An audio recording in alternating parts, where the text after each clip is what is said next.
3,488 kilometre लंबी LAC में सिर्फ तवांग में क्या है ऐसा जिसे दिन रात खोजती रहती है चीन की सेना। 1962 में इसीलिए किया था चीन ने भारत पर हमला। तवांग का वो क्या रहस्य है जिसे सुलझाना चाहता है चीन? दुनिया का वो एकमात्र रहस्य जिसे पाते ही कोई भी जीत लेगा ब्रह्मांड।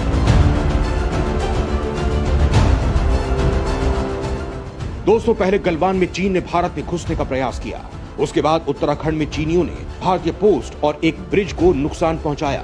फिर चीनियों ने तवांग में घुसने की कोशिश की। फिर पेंगोंग झील के पास भारत चीन के बीच दूसरा संघर्ष हुआ और अब तवांग में तीसरा संघर्ष। ये सब कोरोना आने के बाद हुआ। इससे पहले भी आजादी के बाद से ही चीन अब तक अरुणाचल प्रदेश में कुछ तलाशता रहता है और चीन ने 1962 में भी भारत पर हमला उसी जगह को तलाशने के लिए किया था जिसके लिए चीन 1950 से पागल हो रहा है।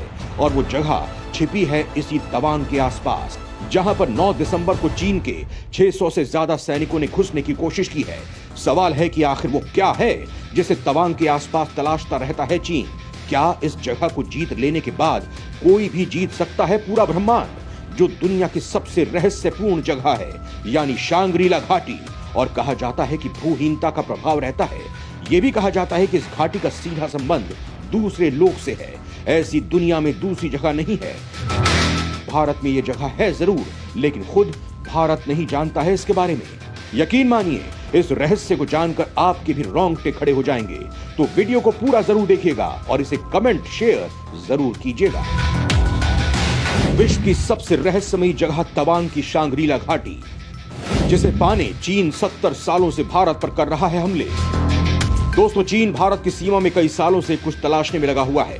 1962 के भारत चीन युद्ध से पहले भी चीनियों को ऐसा करते देखा गया था। यानी दोस्तों, कुछ तो ऐसा है जिसे चीन खोजने में लगा हुआ है। कुछ तो ऐसा है कि चीन आए दिन कभी घोड़ों पर, कभी याक के साथ, कभी किसी और जानवर के साथ अपने लोगों को बॉर्डर के पार भेजता है।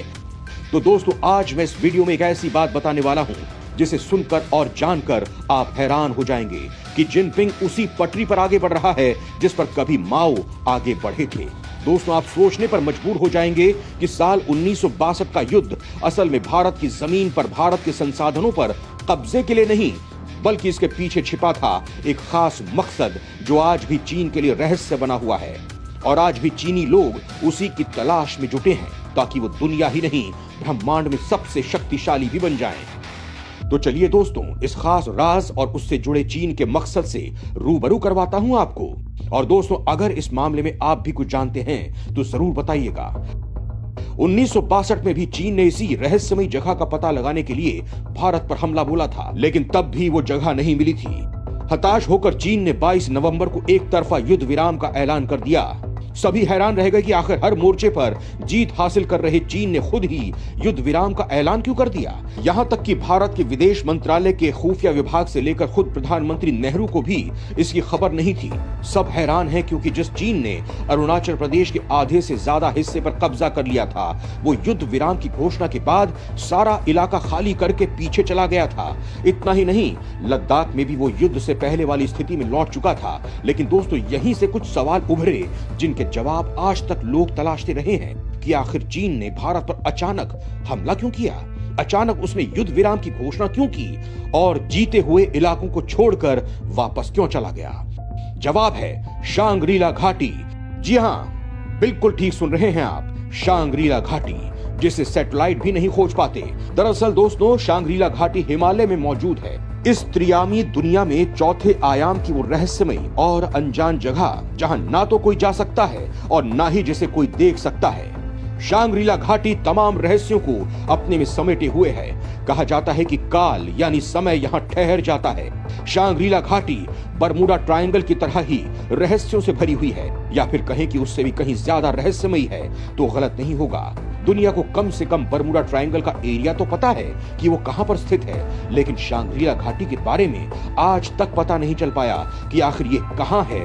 वो भी तब जब आधुनिक विज्ञान अंतरिक्ष के पल पल की खबर ले लेता है। सैटेलाइट गली गली की लाइव ट्रैकिंग कर सकते हैं, लेकिन इसके बारे में कोई खोज खबर नहीं है। यानी आजकल के मैपिंग सिस्टम की मदद लेकर भी इसे ढूंढा नहीं जा सकता है। यहां तक कि सैटेलाइट में भी इसे देखा नहीं जा सकता है। इस जगह को दूसरी दुनिया में जाने का रास्ता भी माना जाता है। कहते हैं कि ऐसे लोग ही वहां जा सकते हैं जो या तो सिद्ध हों या फिर जिनकी आत्मा एक साफ और पाप रहित हो। ये जगह काल से परे मानी जाती है। यहाँ उम्र रुक जाती है या फिर बेहद धीमी गति से आगे बढ़ती है। दूसरे शब्दों में कहें तो अगर किसी ने यहाँ कुछ मिनट भी व्यतीत कर लिए तो इस दौरान बाकी दुनिया में सदियां बीत चुकी होती हैं। दोस्तों, आज की साइंस के लिहाज से बात करें तो साइंटिस्ट स्टीफन हॉकिंग ने 11 डायमंड बताए हैं। वेदों में 64 मुख्य आयामों का वर्णन किया गया है, जिसमें हम तीसरे आयाम में रहते हैं, मगर नेलांग घाटी चौथे आयाम की जगह है। ये रहस्यमयी और आध्यात्मिक लोगों की दुनिया है। यहाँ रहने वाले हर किसी का भाग्य पहले से ही निश्चित होता है और यहाँ रहने वाला हर कोई अमर है। यहाँ किसी की मृत्यु नहीं होती। शांग्रीला तिब्बती संभाला के नाम से पुकारते हैं। इसे सिद्धाश्रम और ज्ञान मठ के नाम से भी जाना जाता है। कहा जाता है कि इस जगह हिमालय में तिब्बत और अरुणाचल प्रदेश के बीच में कहीं मौजूद है। मान्यता है कि महाभारत युद्ध के बाद पांडव यहीं पर गए थे। बौद्ध धर्म की कुछ किताबों में भी ज्ञानगंज मठ का उल्लेख है। कहते हैं कि महात्मा बुद्ध को इस जगह के बारे में ज्ञान हो चुका था। इसी वजह से तिब्बत के बौद्ध लामा या सिद्ध पुरुष इस स्थान को संभाला के नाम से बुलाने लगे। तिब्बती लोगों में मान्यता है कि जब भविष्य में दुनिया अपने बुद्ध और आपदाओं से तबाही के कगार पर खड़ी होगी, तब शांग्रीला घाटी से ही कोई सिद्ध पुरुष आकर दुनिया को तबाही से बचाएगा। ज्ञानगंज मठ या सिद्धाश्रम में केवल वही जा सकता है जिसे खुद वहां रहने वाले सिद्ध लोग बुलाएं। दोस्तों, कहा जाता है कि शांग्रीला यानी सिद्धाश्रम अरुणाचल प्रदेश के पास नहीं बल्कि कैलाश पर्वत के पास मौजूद है, जिसे विश्वकर्मा ने रंभा के कहने पर इस अलौकिक आश्रम को बनाया था, जिसमें एक तरफ कैलाश मानसरोवर तो दूसरी ओर ब्रह्म सरोवर और तीसरी तरफ वैष्णो तीर्थ है। कहते हैं कि ईश्वर इस दुनिया के लोगों से यहाँ रहने वाले सिद्ध पुरुषों के जरिए ही मिलता है या फिर वो यहाँ रहने वाले लोगों के सीधे संपर्क में रहता है। हालांकि जिस तरह से स्वयं कैलाश पर्वत अपने आप में महान रहस्यों को समेटे हुए है, उसे देखते हुए इस बात से इनकार भी नहीं किया जा सकता कि ये स्थान कैलाश पर्वत के पास ही है।